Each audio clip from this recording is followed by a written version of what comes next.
네, 기술적 분석입니다. 시장 한번 빠르게 살펴보겠습니다. 지금 금리 같은 경우 3%를 넘어섰죠. 3% 넘는 국채 수익률 지금 나오고 있는 상황이어서 사실 시장에는 그렇게 좋은 영향을 줄 것 같진 않습니다. 동시에 지금 인플레이션의 가장 핵심적인 요인인 석유값 같은 경우도 지금 WTI 기준 120달러 향해서 움직이고 있어요. 지금 인플레이션과 금리 모두 시장에 좋지 않은 방향으로 움직이고 있는 게 사실입니다. 자, 그럼 그런 상황에서 어제 나스닥 같은 경우는 1% 정도의 상승이 나왔어요. 자, 그리고 QQQ 같은 경우도 1% 정도의 상승이 나오면서 어느 정도 상승하는 모습을 보였습니다. 그런데 제가 이제 오늘 드리고 싶은 말씀은 가야 할 때 못 가면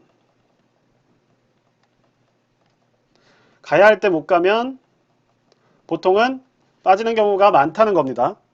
그러니까 자, 제가 기존에 한번 살펴볼게요. 단기 추세를 돌파했다고 말씀드렸던 게 이때였어요. 그러니까 5월 26일 정도, 5월 26일에 이런 단기 추세를 돌파를 했는데 그 뒤로 지금 거의 10거래일 정도가 지났습니다.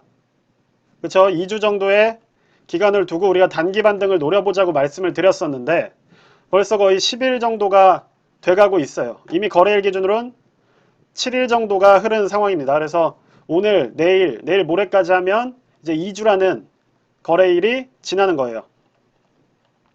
자, 그럼 우리 이 동안에 20, 30%의 상승을 노리고 들어왔다고 말씀을 드렸죠. 근데 지금 어떻게 됐어요?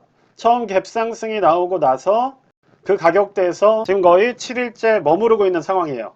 자, SOXX 같은 경우도 이렇게 5월 26일에 갭상승이 나오고 나서 그 뒤로 어떻게 됐어요? 거의 동일한 가격대로 지금 유지가 되고 있습니다. 그러니까 7일이라는 시간이 지났는데 주식 계좌는 처음 갭상승이 나온 날과 거의 가격 차이가 없다는 거예요. 자, 그럼 이게 좋은 뜻일까요? 안 좋은 뜻일까요? 네, 안 좋은 의미입니다. 주식이 가야 할 때는 이렇게 강하게 추세를 타서 단기 반등을 타야 되는데 지금 단기적인 반등을 노린 상황에서는 이렇게 횡보하는 모습을 보였다는 거예요. 그렇다면 이후에 움직임이 어떻게 될 것인가? 자, 세배 레버리지 기준으로 한번 살펴볼게요. 자, SOXL입니다. 5월 27일에 이렇게 갭상승이 나오면서 제가 단기적인 추세를 돌파했기 때문에 관심을 가지셔도 좋을 것 같다고 말씀을 드렸어요. 그래서 이 갭 하방 구간을 지지선, 자, 그리고 이렇게 큰 추세 구간을 상방 저항선으로 말씀을 드렸었습니다.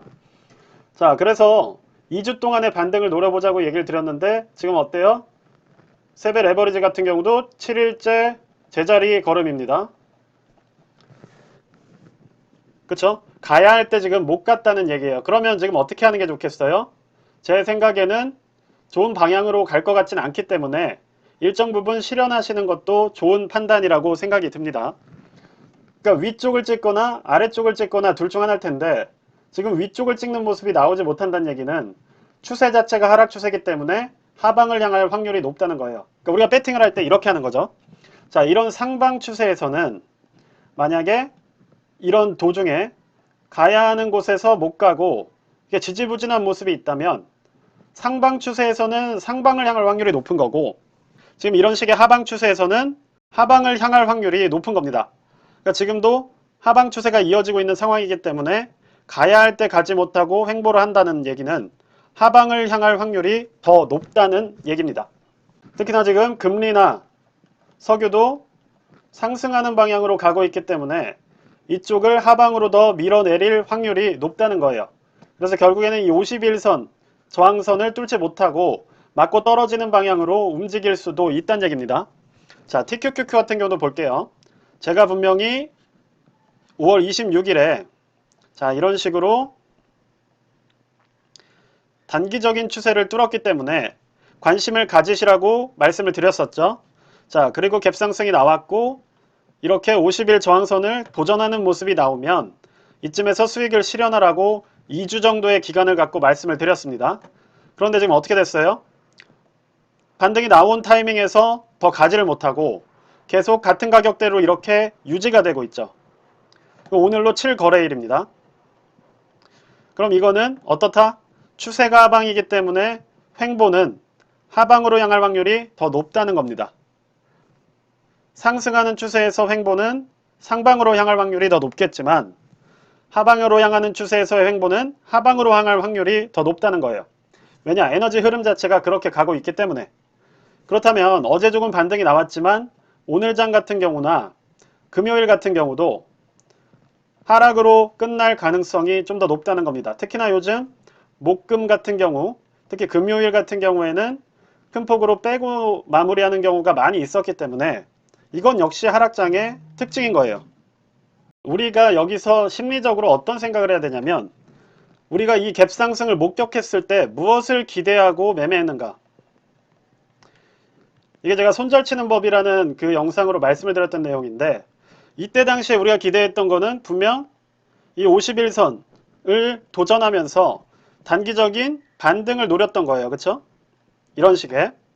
근데 이 반등의 움직임이 어떻게 됐어요 지금? 지지부진한 상태잖아요. 이럴 때는 우리 예상과 다르게 움직였기 때문에 어떠한 결정을 내려야 한다는 겁니다. 우리가 특정한 매매 시점에 상상한 것과 아니면 계획한 것과 아니면 예상한 것과 시장이 다르게 움직인다면 우리는 그 다르게 움직이는 것에 대해서 어떤 일종의 안전장치를 만들 필요가 있어요. 지금 같은 경우도 단기적인 강한 한 2주 정도의 10거래일 정도의 이런 반등을 예상했던 것과 다르게 이렇게 반등이 나오다가 오른쪽으로 횡보하는 모습이 나오고 있죠. 그렇다면 모든 포지션을 청산하는 게 아니라 일부 포지션이라도 청산을 해서 이쯤이든 얻었던 어떤 수익이 있다면 일부 보장을 해놓는 게 낫다는 거예요. 아니면 어떠한 큰 폭의 하락에 대비해서 위험을 분산시키는 게 낫다. 그럼 돈을 언제 버냐? 지금은 우리가 예상한 것과 다르게 움직였잖아요. 그쵸? 우리 예상과 비슷하게 움직일 때 돈을 벌어야죠. 이 긴 시간 동안 예상한 것과 모두 다르게 해서 얼마나 큰 피해를 입었습니까? 손실과. 근데 이때도 자기가 틀렸다는 걸 인정하지 못하고 분명 이때 샀을 때는 이렇게 갈 거라고 생각해서 산 건데 내 예상과 다르게 움직였잖아요. 그러면 이때 조치를 취해야 된다는 겁니다. 근데 이때 조치를 취하지 않고 지금까지 새로운 뭔가를 시도하고 있다면 그건 이미 늦은 거예요. 결국 물린 거죠. 그쵸? 물리게 되면 평단이 너무나 높기 때문에 결국 더 싸게 살 수 있는 돈을 물 타는 데 사용할 수밖에 없고 그렇게 되면 언젠가 상승이 나올 때 남들보다 더 수익률이 떨어지는 결과를 맞게 된다는 겁니다. 자, FNGU도 한번 볼게요. FNGU 같은 경우도 자, 이때 단기적인 추세를 이렇게 돌파를 했어요. 이런 식으로. 그래서 단기 돌파를 했고 5월 25일부터 해서 26일까지 이렇게 상승이 나왔습니다. 근데 이 상승이 적은 상승이 아니에요. 한 20% 정도 되는 상승이 나온 겁니다. 그럼 이 추세를 뚫고서 상승이 나왔는데 우리가 더 기대했던 바는 51선까지 도전하는 모습을 기대를 했던 거죠. 그런데 지금 한 30% 정도의 상승폭을 두고 강하게 움직이지는 못하고 이렇게 횡보하는 모습이 나오고 있어요. 그렇다면 아까 말씀드렸듯이 하방 추세에서의 횡보는 하방으로 향할 확률이 높기 때문에 어느 정도의 안전장치를 만드시는 게 좋다. 전체 포지션이 100이 있다면 30에서 40이라도 실현하시는 것을 고려해 보시라. 이렇게 말씀드릴 수가 있는 거예요. 즉 오늘 영상에서 제가 말씀드리고 싶은 핵심은 특정 시점에 우리가 매매를 하거나 매도를 할 때 어떤 이런 특정 시점에 우리가 매수를 결심하거나 매도를 결심했다면 가장 중요한 것은 이 시점에 내가 시장이 어떻게 갈 것으로 예상을 했는가예요. 예를 들어서 나는 여기가 바닥이라고 생각해서 상승에 배팅을 해서 여기에 포지셔닝이 됐는데 만약에 그게 내 예상과 다르게 하방으로 나오는 움직임이 있다면 전체 모든 포지션을 없애라는 게 아니에요. 일단 내가 100만원을 샀다면 40만원이라도 실현을 해서 최소한 여기서 이런 식으로 40을 추가적으로 매수할 수 있는 이런 대응을 할 수 있는 현금상의 안전 포지션을 구축하는 습관을 가지시라는 겁니다. 이게 돼 있어야 어떤 특정 시점에 기회가 왔을 때 내가 강하게 물을 타건 강하게 비중을 늘려서 최대한 빠르게 양전을 하고 수익을 볼 수가 있다는 거예요. 근데 이게 그 매매 시점에 돼 있지 않다면 결국 기회가 왔을 때 우리가 강하게 들어갈 수 있는 자금이 부족할 수밖에 없다. 이 얘기를 드리기 위해서 오늘 시장에 대해서도 말씀을 드린 겁니다. 그래서 오늘 시장 역시 우리가 단기적인 강한 반등을 바란 시장이었는데 지금 그것과 다르게 오른쪽으로 횡보하는 모습을 보이고 있고 2주에서 3주 정도로 봤던 반등 기간에 비해서 이미 7일이 흘렀는데 큰 폭의 상승이 이어가지 못하고 있다. 이 말은 저항이 강하다는 얘기고 금리나 석유 같은 외부적인 요인도 시장 불안을 부추기는 흐름으로 가고 있다. 요렇게까지 정리하면 될 것 같습니다. 네, 그래서 뭐 시장의 움직임에 따라서 주식을 사고 파는 거는 당연히 개인의 판단이지만 제 인사이트에 기반해서 제 생각을 말씀을 드리는 거고 그거를 자유롭게 반영을 하셔서 투자에 활용을 하셨으면 좋겠습니다.